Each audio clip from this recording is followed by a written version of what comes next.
میرے channel drama سین review میں خوش آمدید۔ پہلے میں آپ کو 24 کے ریویو دے چکا، اب انتہا ڈرامے کے ایپیسوڈ 28 کے ریویو دینے جا رہا ہوں، تو چلیے ریویو کی طرف۔ عروسہ اپنے کمرے میں رو رہی ہوتی ہے، اسد آتا ہے اور اسد کہتا ہے کہ تم کیوں پریشان ہو؟ وہ کہتے ہیں کہ بس مجھے گھر چھوڑ دو۔ تو وہ کہتا ہے کہ میں نے کیا آپ کو گھر چھوڑنے کے لیے آپ سے نکاح کیا ہے؟ میں آپ کو کبھی نہیں چھوڑوں گا اکیلا، میں آپ سے وعدہ کرتا ہوں۔ وہ کہتی ہے کہ میری وجہ سے سب گھر والے پریشان ہیں اور آپ کا بھائی بھی آپ کو چھوڑ کر چلا گیا ہے، تو میں اس حالت میں کیا کروں؟ میں کسی کو اذیت نہیں پہنچانا چاہتی، پلیز آپ مجھے اپنے گھر چھوڑ دیں۔ تو وہ کہتا ہے کہ میں آپ کو ہرگز نہیں چھوڑ سکتا، آپ یہ بات نہ کریں پلیز۔ اور اس کے بعد وہ عروسہ کا ہاتھ پکڑتا ہے اور اسے کہتا ہے کہ میں آپ کا قیامت تک ہاتھ نہیں چھوڑوں گا، میں آپ کا ساتھ دوں گا، پلیز آپ مجھ پہ ٹرسٹ کریں، سب کچھ ٹھیک ہو جائے گا۔ وہ کہتی ہے کہ آپ کی ماما بھی مجھ سے ناراض ہیں اور انا بھی، سب لوگ گھر والے میری وجہ سے پریشان ہیں۔ تو وہ کہتا ہے سب حالات ٹھیک ہو جائیں گے، بس آپ چپ ہو جائیں۔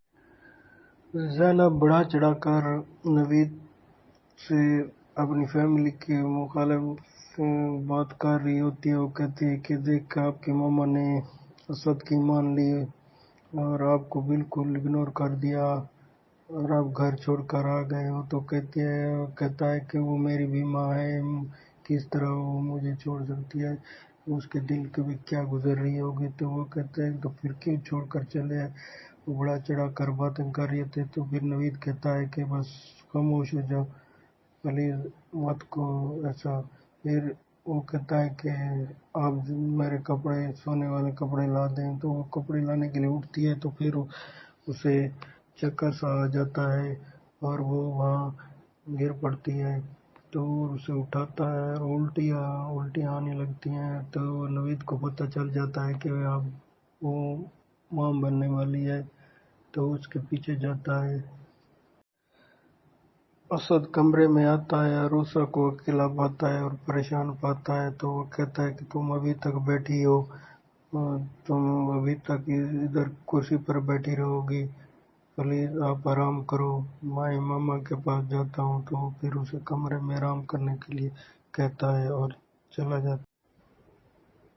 یہ ماں بیٹی دونوں سجل اور یہ شین باتیں بڑھا چڑھا کر ان خاندان کے خلاف کر رہی ہوتی ہیں اور یہ جا رہی ہوتی ہیں فہد کی ماں کو بتانے کہ تمہارا بیٹا یوں کر رہا ہے ان کے ساتھ، اور تمہارا بیٹا یوں یہاں کر رہا ہے، یوں کر رہا ہے۔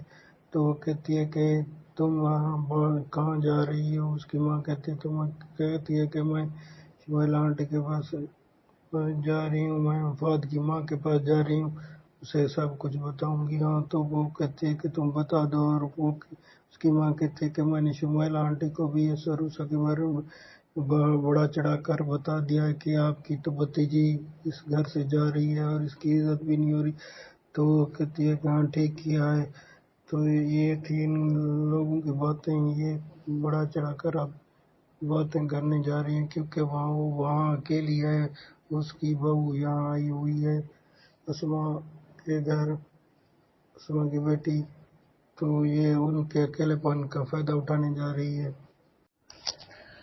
انم اپنی ماں کو جاتے ہوئے دیکھتی ہے تو وہ کہتی ہے ماما آپ کہاں جا رہی ہے؟ تو وہ کہتی ہے کہ میں نوید کے پاس جا رہی ہوں۔ تو وہ کہتی ہے کہ ماما میں چلوں؟ وہ کہتی ہے نہیں میں کچھ جا رہی ہوں، تمہاری ضرورت نہیں ہے، تم بس فہد کو کھانا دے دو۔ وہ کہتی ہے کہ فہد تو رات لیٹ نائٹ چلا گیا تھا، وہ اگر ٹھہرتا تو آنٹی ناراض ہو جاتی تھی۔ تو اس پر اسد آ جاتا ہے اور کہتا ہے کہ ماما میں چلوں نوید کے پاس؟ تو وہ کہتی ہے کہ نہیں آپ کی ضرورت نہیں ہے، اس سے معاملہ بگڑ سکتا ہے اور آپ کا دونوں کا اور جھگڑا زیادہ ہو سکتا ہے۔ تو وہ کہتے ہیں کہ آپ مت چلیں، میں خود چلی جاتی ہوں۔ تو پھر وہ چلی جاتی ہے اور اس کے بعد نشین آنٹی